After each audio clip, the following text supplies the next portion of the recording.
کیا کسی حرام کام سے بچنے کے لیے یا کسی اور کو بچانے کے لیے جھوٹ بولا جا سکتا ہے؟ اور اس کے ساتھ یہ بھی بتا دیں کہ کن کن مواقع پر ہمارا دین اسلام جھوٹ بولنے کی اجازت دیتا ہے؟ یہ بہت اہم ایشو ہے، یہ اکثر لوگ پوچھتے بھی رہتے ہیں جھوٹ کے حوالے سے، خصوصاً وہ خاوند جو گھر لیٹ آتے ہیں وہ پوچھتے ہیں کیا بیوی سے جھوٹ بولا جا سکتا ہے؟ تو پہلی بات تو یہ کہ جھوٹ بہت کرٹیکل ایشو ہے۔ قرآن حکیم میں سورہ آل عمران میں اللہ تعالیٰ نے جھوٹ بولنے والے پر لعنت فرمائی ہے، لعنت اللہ علی الکاذبین، جھوٹوں پر اللہ کی لعنت۔ صحیح بخاری اور مسلم کی متفق علیہ حدیث ہے، آپ صلی اللہ علیہ وآلہ وسلم نے فرمایا کہ سچائی جو ہے یہ اطمینان عطا کرتی ہے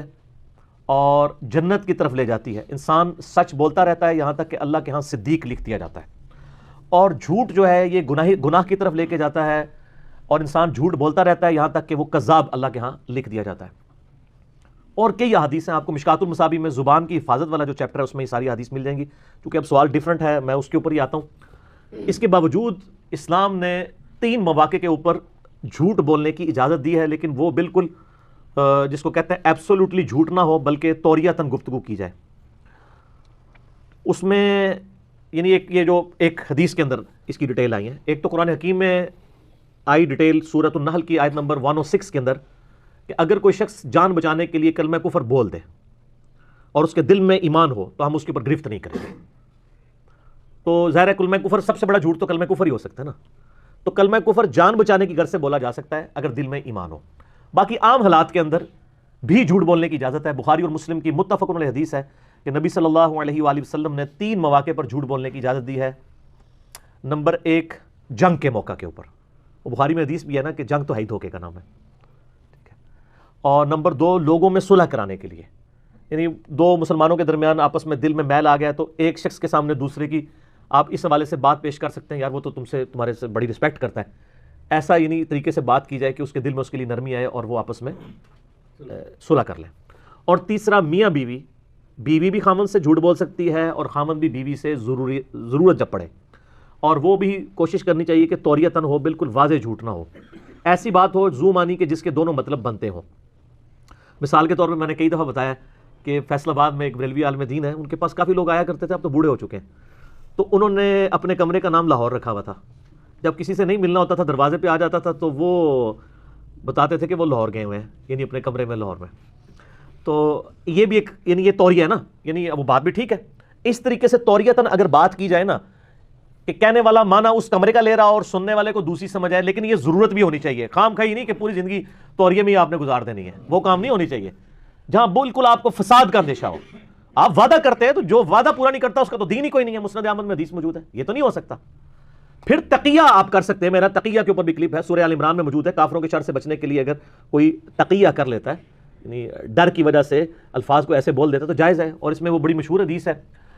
کذب ثلاثہ والی، جس کے اوپر مولانا مودودی رحمہ اللہ نے گرفت کی ہے۔ بہرحال میں اس کو اس طریقے سے دیکھتا ہوں کہ جو لوگ یہ کہتے ہیں کہ مودودی صاحب انبیاء کی بڑی گستاخی کرتے تھے، ان کے منہ کے اوپر تو یہ تماچا ہے کہ انہوں نے حضرت ابراہیم علیہ السلام سے متعلق حدیث جو بخاری اور مسلم دونوں میں موجود ہے، مشکات المصابیح کی آپ کو 30 جلد میں انبیاء والے چیپٹر میں مل جائے گی، 3 جھوٹ بولنے والی، تو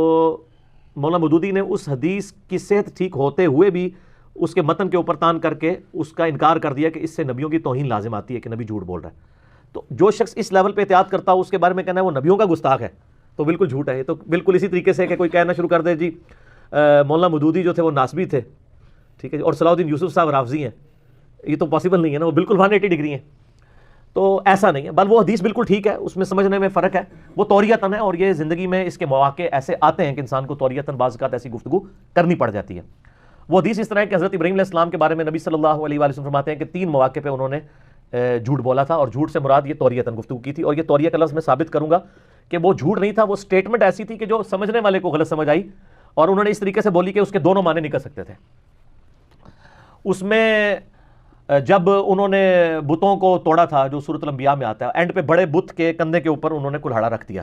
ٹھیک ہے، اور جب پوچھا گیا کہ تو انہوں نے فرمایا کہ ان کے بڑے نے کیا ہوگا۔ سننے والوں کو یہ سمجھ آئی کہ بڑے سے مراد بڑا بت لے رہے ہیں، اور وہ یہ کہنا چاہ رہے تھے کہ جو ان سے بڑا طاقتور ہے یعنی میں، تو تمہارے یہ اچھا، وہ پھر آپس میں کیا کہتے ہیں کہ اسی نے ہی کیا ہے، ٹھیک ہے۔ تو ابراہیم علیہ السلام نے طور کی طرف اپنی بات ان کو کنوے کی کہ ان کے بڑے نے کیا ہوگا، اور وہ کلاڑا وہاں رکھا، انہوں نے کہا جی ابراہیم تمہیں پتہ ہے تو بولتے نہیں، تو پھر ان کا تف ہے تم پر، تم اور تمہارے باؤ اجداد، ان کو پوچھتے ہیں۔ اسی طریقے سے جب وہ ایک کفریہ میلہ لگ رہا تھا تو ان کو آ کے کسی نے کہا آپ اس میلے میں شامل ہوں، تو انہوں نے پیچھے سے یہ کام کرنا تھا بتوں کے ساتھ، تو انہوں نے کہا کہ میں تو بیمار ہوں، ٹھیک ہے، اور بیمار سے توریتاً بیماری، ذہنی ٹینشن بھی بیماری ہوتی ہے، ان کو ٹینشن تو تھی کہ پوری میری قوم جو ہے وہ شرک کے اندر پڑی ہوئی ہے، تو ذہنی طور پہ انہوں نے اس کا توریہ کیا، اور یہ 2 توریے تو قرآن کے اندر بھی ہے، اور تیسرا جو ہے وہ اسی حدیث کے اندر ہے کہ جب ان کی بیوی سارہ